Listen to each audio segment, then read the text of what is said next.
Hello everyone, welcome back to my YouTube channel. आज के हमारे इस वीडियो में हम बाल मनोविज्ञान से संबंधित top 30 plus one liner question को कवर करने वाले हैं, जो कि किसी भी आगामी प्रतियोगी परीक्षा के दृष्टिकोण से मोस्ट इम्पोर्टेंट हो सकते हैं। आज का हमारा जो बाल मनोविज्ञान से संबंधित पहला क्वेश्चन है वह इस प्रकार से है। हाल ही के बाल विकास सिद्धांतवादी सुझावित करते हैं कि बाल विकास प्रभावित होता है। तो हाल ही के जो बाल विकास सिद्धांतवादी है वह यह सुझावित करते हैं कि जो बाल विकास है वह आनुवांशिकता, शिक्षा, सामाजिक नीति तथा संस्कृति से प्रभावित होता है। ओके, हमारा अगला क्वेश्चन है, छोटे बच्चों में समाजीकरण का प्राथमिक संस्था होता है। इस क्वेश्चन का आंसर होगा परिवार। ठीक है, जो परिवार है वह छोटे बच्चों में समाजीकरण का एक प्राथमिक संस्था होता है। क्लियर। अगला जो क्वेश्चन है क्वेश्चन नंबर 3, छोटे बच्चों में समाजीकरण का द्वितीयक संस्था कौन सा होता है? तो इसका राइट आंसर होगा पुस्तकालय। ठीक है, जो पुस्तकालय है वह समाजीकरण का एक द्वितीयक संस्था होता है।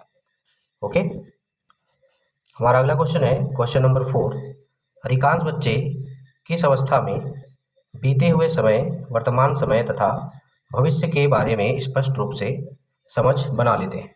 तो इस क्वेश्चन का राइट आंसर होगा मूर्त संक्रियात्मक अवस्था। मूर्त संक्रियात्मक अवस्था में अधिकांश बच्चे क्या करते हैं? तो बीते हुए समय, वर्तमान समय तथा भविष्य के बारे में स्पष्ट रूप से समझ विकसित कर लेते हैं या समझ बना लेते हैं। ओके, क्वेश्चन नंबर 5 इस प्रकार से है, लेव वाइगोत्स्की के अनुसार संज्ञानात्मक विकास को कौन आकार देता है? इस क्वेश्चन का आंसर होगा संस्कृति। जो संस्कृति है वह संज्ञानात्मक विकास को आकार देने का काम करता है। क्लियर। क्वेश्चन नंबर 6 इस प्रकार से है, नैतिक विकास का सिद्धांत किनके द्वारा प्रतिपादित किया गया है? अब देखिए, जो नैतिक विकास का सिद्धांत है उसे मुख्य रूप से दो व्यक्तियों द्वारा प्रतिपादित किया गया है। पहला है जीन पियाजे व सेकंड है लॉरेंस कोहलबर्ग। Okay, clear. चलिए आगे चलते हैं। हमारा आज का अगला क्वेश्चन है क्वेश्चन नंबर 7, संज्ञानात्मक विकास की प्रक्रिया में लेव वाइगोत्स्की ने किसकी भूमिका पर अधिक बल दिया है? इस क्वेश्चन का आंसर होगा भाषा। ठीक है, लेव वाइगोत्स्की ने संज्ञानात्मक विकास की भूमिका पर भाषा के ऊपर अधिक बल दिया है। ठीक है, अगला क्वेश्चन है, जेंडर समानता किस रूप में निर्मित होते हैं? इस क्वेश्चन का आंसर होगा जेंडर जो है वह सामाजिक रूप से निर्मित होते हैं। ओके, क्वेश्चन नंबर 9 इस प्रकार से है, लिंग समानता किस रूप में निर्मित होते हैं? तो जो लिंग होते हैं वह मुख्य रूप से जैविक रूप से विकसित होते हैं या जैविक रूप से निर्मित होते हैं। क्लियर। क्वेश्चन नंबर 10 इस प्रकार से है, समानता आकलन का मुख्य उद्देश्य क्या होना चाहिए? इस क्वेश्चन का राइट आंसर होगा सीखने की प्रगति के प्रति समझ बनाना। ठीक है, सीखने की प्रगति के प्रति समझ बनाना यह आकलन का मुख्य उद्देश्य होना चाहिए। Okay, clear. आगे चलते हैं। हमारा अगला क्वेश्चन है क्वेश्चन नंबर 11, प्रायः बुद्धि लब्धि परीक्षणों की आलोचना क्यों की जाती है? इसका आंसर होगा क्योंकि यह प्रत्यक्ष रूप से पाश्चात्य संस्कृति से प्रभावित है, इस कारण से प्रायः बुद्धि लब्धि परीक्षणों की आलोचना की जाती है। ओके, क्वेश्चन नंबर 12 इस प्रकार से है, बच्चों में प्रतिभाशीलता किस प्रकार परिलक्षित होती है? इसका आंसर होगा बोधगम्यता का उच्च स्तर। ठीक है, बच्चों में प्रतिभाशीलता किस प्रकार से परिलक्षित होती है? तो बोधगम्यता का उच्च स्तर पर परिलक्षित होती है। ठीक है, क्वेश्चन नंबर 13 इस प्रकार से है, डिस्लेक्सिया प्रत्यक्ष तौर पर कौन से कौशल को प्रभावित करती है? इस क्वेश्चन का जो राइट आंसर होगा वो होगा पठन कौशल को। ठीक है, जो डिस्लेक्सिया होता है वह कौन से कौशल को प्रभावित करता है सबसे ज़्यादा? तो ये पठन कौशल को प्रभावित करता है। क्लियर है, चलिए आगे चलते हैं। हमारा अगला क्वेश्चन है क्वेश्चन नंबर 14, संकीर्ण मानसिकता का एक उदाहरण है। इसका आंसर होगा प्रकार्यात्मक स्थिरता। प्रकार्यात्मक स्थिरता जो है वह संकीर्ण मानसिकता का एक उदाहरण होता है। ठीक है, यह एक उदाहरण है। हमारा क्वेश्चन नंबर 15 जो है वह इस प्रकार से है, किसके द्वारा किसी समस्या के समाधान में अवरोध उत्पन्न होने की संभावना होती है? इसका आंसर होगा प्रकार्यात्मक स्थिरता। ठीक है, क्वेश्चन नंबर 16 हमारा इस प्रकार से है, कौन अधिगम एवं स्मृति को महत्वपूर्ण रूप से प्रभावित करती है? इसका आंसर होगा भावनाएं। भावनाएं जो होती है वह अधिगम एवं स्मृति को महत्वपूर्ण रूप से प्रभावित करती है। क्लियर। क्वेश्चन नंबर 17 इस प्रकार से है, जीन पियाजे के अनुसार मस्तिष्क में ज्ञान की विभिन्न संरचनाएं होती है जो कि अनुभवों के अनुकूलन में मदद करती है, वह क्या कहलाती है? तो इसको कहा जाता है स्कीमा। ठीक है, स्कीमा क्या होता है?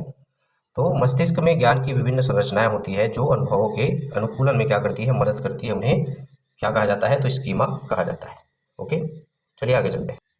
हमारा क्वेश्चन नंबर 18 इस प्रकार से है, बाल विकास के क्षेत्र में ब्रेन प्लास्टिसिटी की अवधारणा क्या इंगित करती है? इस क्वेश्चन का आंसर होगा बचपन और किशोर अवस्था संवेदनशील अवधि है। ठीक है, बाल विकास के क्षेत्र में जो ब्रेन प्लास्टिसिटी है या ब्रेन प्लास्टिसिटी की जो अवधारणा है वह यह इंगित करता है कि बचपन और किशोर अवस्था का जो समय है वह संवेदनशील अवधि का होता है। ओके, चलिए आगे चलते हैं। क्वेश्चन नंबर 19 इस प्रकार से है, समीपस्थ विकास क्षेत्र या जिसको ZPD के नाम से भी जाना जाता है की अवधारणा किनके द्वारा प्रतिपादित किया गया है? इस क्वेश्चन का आंसर होगा लेव वायगोस्की। ठीक है, लेव वायगोस्की के द्वारा समीपस्थ विकास क्षेत्र की अवधारणा प्रतिपादित की गई है। ओके, क्वेश्चन नंबर 20 इस प्रकार से है, जीन पियाजे के अनुसार किस अवस्था में बच्चे वस्तुओं को वर्णित करने के लिए संकेतों का प्रयोग करने लगते हैं? तो इसका आंसर होगा पूर्व संक्रियात्मक अवस्था। पूर्व संक्रियात्मक अवस्था में बच्चे वस्तुओं को वर्णित करने के लिए संकेतों का प्रयोग करने लगते हैं, ये जीन पियाजे के अनुसार, जीन पियाजे ने ऐसा कहा है। ठीक है, क्वेश्चन नंबर 21 इस प्रकार से है, अधिगम किस प्रकार का होना चाहिए?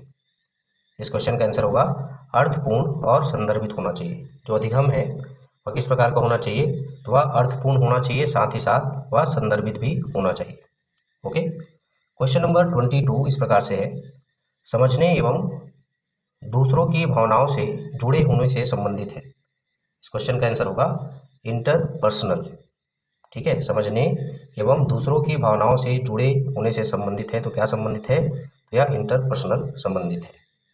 ओके, चलिए आगे चलते हैं। आज का हमारा क्वेश्चन नंबर 23 इस प्रकार से है, जीन पियाजे के संज्ञानात्मक विकास सिद्धांत का तीसरा चरण कौन सा है? तो इसका राइट आंसर होगा मूर्त संक्रियात्मक अवस्था, जो कि 7 से 11 वर्ष की आयु के बीच होता है। ठीक है, जीन पियाजे के संज्ञानात्मक विकास सिद्धांत का तीसरा चरण क्या है? तो यह मूर्त संक्रियात्मक अवस्था है, जो कि 7 वर्ष से लेकर 11 वर्ष की आयु के बीच इंगित होता है। ठीक है, हमारा क्वेश्चन नंबर 24 इस प्रकार से है, बच्चे सबसे बेहतर ढंग से कौन से तरीके से सीखते हैं? तो इस क्वेश्चन का आंसर होगा खोजी अधिगम। जो बच्चे होते हैं वह खोजी अधिगम के माध्यम से सबसे बेहतर ढंग से या सबसे बेहतर तरीके से सीखते हैं। ओके, आज का हमारा क्वेश्चन नंबर 25 इस प्रकार से है, अपनी स्वयं की संज्ञानात्मक प्रक्रियाओं से अवगत होना क्या कहलाता है? इस क्वेश्चन का जो आंसर होगा वह होगा परासंज्ञान, या फिर जिसको मेटा कॉग्निशन के नाम से भी जाना जाता है। ठीक है, तो मेटा कॉग्निशन क्या है? तो अपनी स्वयं की संज्ञानात्मक प्रक्रियाओं से अवगत होना क्या कहलाता है? मेटा कॉग्निशन या परासंज्ञान कहलाता है। ओके, क्वेश्चन नंबर 26 इस प्रकार से है, कौन सी अवस्था के दौरान बच्चे ठोस घटनाओं के बारे में तार्किक रूप से सोचने लगते हैं? तो इस क्वेश्चन का जो राइट आंसर होगा वह होगा मूर्त संक्रियात्मक अवस्था। ओके, क्वेश्चन नंबर 27 इस प्रकार से है, एक सामान्य युक्ति जो दी गई समस्या के समाधान तक पहुंचने में मदद करती है या मदद हो सकती है, वह क्या कहलाती है? इस क्वेश्चन का जो आंसर होगा वह होगा अनुमानी सोच, जिसे ह्यूरिस्टिक्स के नाम से भी जाना जाता है। ओके, आज का हमारा क्वेश्चन नंबर 28 इस प्रकार से है, बुद्धि के द्विकारक सिद्धांत का प्रतिपादन किसने किया था या किनके द्वारा किया गया था? तो इस क्वेश्चन का जो आंसर होगा वह होगा चार्ल्स स्पीयरमैन। ठीक है, चार्ल्स स्पीयरमैन के द्वारा बुद्धि के द्विकारक सिद्धांत का प्रतिपादन किया गया था।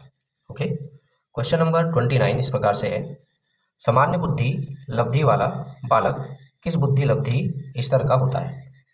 इस क्वेश्चन का जो आंसर होगा वह होगा 91 से 110 या 91 से 110 बुद्धि लब्धि स्तर का होता है। कौन? तो सामान्य बुद्धि लब्धि वाला बालक। ओके, आज का हमारा क्वेश्चन नंबर 30 इस प्रकार से है, मनोविज्ञान के संरचनावाद के प्रवर्तक कौन है? तो इस क्वेश्चन का आंसर होगा विल्हेम वुंड। ठीक है, विल्हेम वुंड मनोविज्ञान के संरचनावाद के प्रवर्तक माने जाते हैं। ओके, चलिए अगले क्वेश्चन की तरफ चलते हैं। आज का हमारा क्वेश्चन नंबर 31 इस प्रकार से है, विश्व की प्रथम मनोविज्ञान प्रयोगशाला की स्थापना किस वर्ष हुई थी या किस वर्ष की गई थी? इस क्वेश्चन का जो राइट आंसर होगा वो होगा वर्ष 1879 में जर्मनी के लेजपिंग नामक स्थान पर विश्व के प्रथम मनोविज्ञान प्रयोगशाला की स्थापना की गई थी। ओके, अगला क्वेश्चन है क्वेश्चन नंबर 32, शिक्षा मनोविज्ञान नामक पुस्तक के लेखक कौन है या किनके द्वारा लिखी गई है? तो इस क्वेश्चन का राइट आंसर होगा एडवर्ड एल थॉर्नडाइक के द्वारा शिक्षा मनोविज्ञान नामक पुस्तक लिखी गई है, जो कि 1913 में लिखी गई है। ओके, ये तो थे बाल मनोविज्ञान से संबंधित कुल 32 प्रश्नों का सेट। आशा करता हूँ आप लोग को यह वीडियो पसंद आएगा तथा इस वीडियो में जो भी क्वेश्चंस लिए गए हैं वो आप लोग के लिए यूज़फुल साबित होंगे। इसी उम्मीद के साथ इसी प्रकार के इम्पोर्टेंट टॉपिक्स को लेकर, क्वेश्चंस को लेकर मिलते हैं हमारे नेक्स्ट वीडियो में। तब तक के लिए धन्यवाद।